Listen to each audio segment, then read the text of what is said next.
Ildiz hayotim davomida faqat bir xil insonlar uchramoqda. Bittasi alfons, bittasi babnik, bittasi umuman ishi yoqmas, o'zini fikriga ega emas insonlar. Nimagadir o'zimni tengimni, juftimni topolmayapman. Buning sababi nimada? Bilasizmi? Ba'zi holatlarda qizlarning hayotiga bir xil tipajdagi insonlar qayta kirib kelaveradi. Buning asosiy 3 ta sababi bor.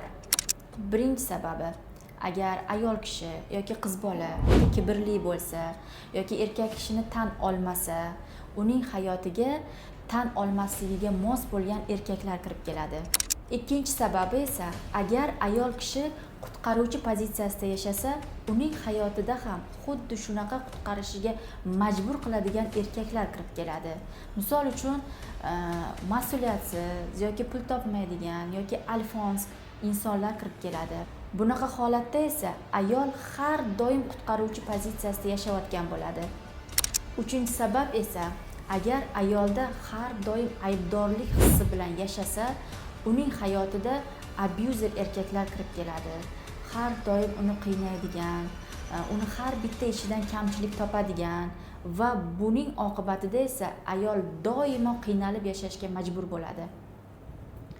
Agar bu holatlarda o'zingizni tanigan bo'lsangiz, mani sahifamga obuna bo'lib qo'ying. Bularning barchasiga birga yechim topamiz.